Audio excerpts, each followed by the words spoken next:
Hi, I'm Brielle Newman, and today we are going to look at a linear equation.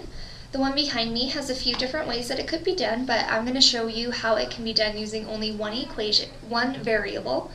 It could be set up in a different way to use two variables, but today I will show you using just one variable. And this example is also going to cover the Common Core standards that teachers need to address. And that is going to be an 8th grade Expressions and Equations Standard 7B. And that equation is solve linear equations with rational number coefficients, including equations whose solutions require expanding expressions using the distributive property and collecting like terms. So as we go through this example, we will actually see those different components come out throughout it. And so I hope that this is helpful and great idea of how to teach linear equations using only one variable. So let's go ahead and start by reading the word problem I have behind me. It says, Bozeman Elementary has 380 oranges to distribute among 85 students, so that each boy gets 4 oranges and each girl gets 5 oranges. How many of the students are boys and how many are girls? So for this, we need to determine how many boys and how many girls there are of these 85 students.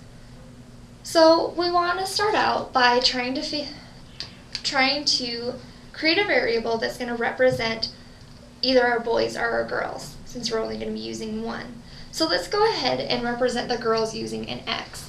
And we're going to mark these off to the side so that we can remember what we've used and what they stand for. So X equals the number of girls that we will have. And now that we have that marked, what we still need to do is we still need to account for the boys, but we don't want to use another variable to represent them. So rather than using Y or another letter, let's go ahead and we know that we have 85 students. So if we have 85 students and we subtract the number of girls, that should leave us with the number of boys that are going to be within this school. So that is how we can set up our next thing to show the number of boys. It's going to be 85 minus X, because that's the number of girls, and that will give us the total number of boys. So let's make sure to write that down.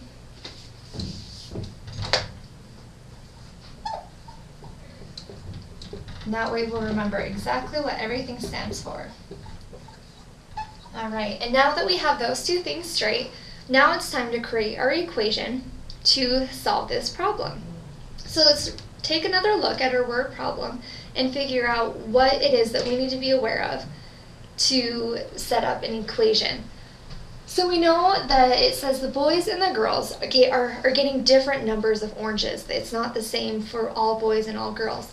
So we know that each of the boys are going to get 4 oranges and the girls are going to get 5 oranges. So those are two important numbers that we need for within our variable. And we know that we have these already set, and this should equal their total number of students. So let's begin by we know that the girls get 5 oranges each. So if we do 5 times whatever a number of girls is, that should cover the number of oranges within our girls. So we have 5x, because each girl gets 5 oranges, and we need to add to the 4 oranges that each boy is going to get.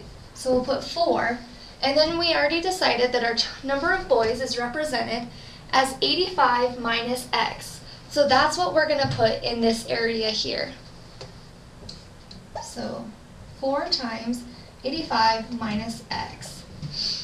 And so now we have our boys and girls represented within this equation, but now we need to equal it to our 38 oranges that we have total.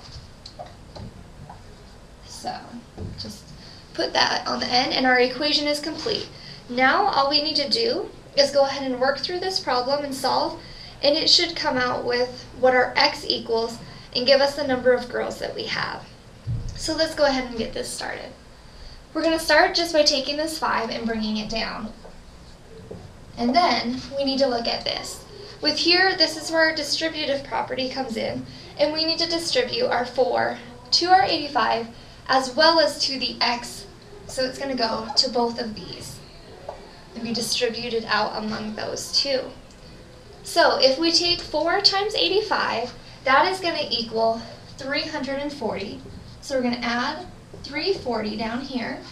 And that's our first one, but we need to remember to also do 4 times negative x. And so that's going to be negative 4x.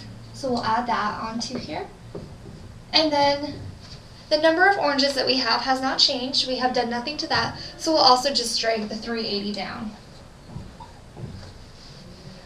Alright, and now we need to look at this, and we have some like terms that are on the same side of our equation.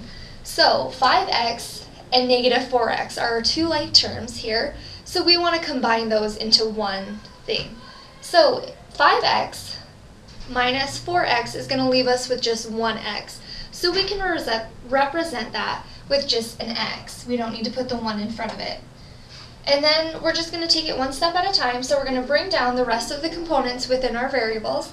So that's going to be x plus 340, and that's still going to equal 380. Nothing has changed there. Alright, so here we're almost done, but we haven't quite gotten x by itself, so we're going to keep going. And we can just take the 340, subtract that from both sides of our equations, and that will get x by itself, as well as giving us the answer for what x represents. So we're going to subtract 340, making sure to do it from both sides. So that just leaves us with x on this side, so we're going to take that down, and that is going to equal 240 is what we get when we subtract 340 from 380.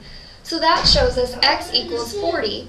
And if we look over here, we can remember that we said x shows us the total number of girls that we have. So we now know we have 40 girls.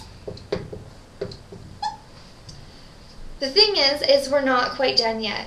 We want to find out how many girls as well as how many boys there are, so we need to keep going. And at the very beginning, we had decided that to find the number of boys that we have, we just need to subtract our total students, which is 85, from x, which is our number of girls. So now we have 85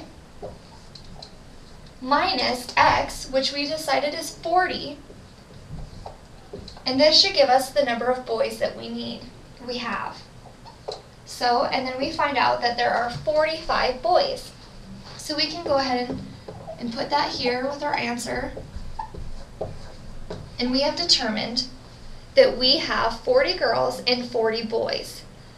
And this was just a simple way with only one variable. We didn't have to bring another one in to show how to get it, work through a problem with a word problem, and come out with a simple answer of 40 girls and 45 boys. And that is how you solve linear equations using one variable.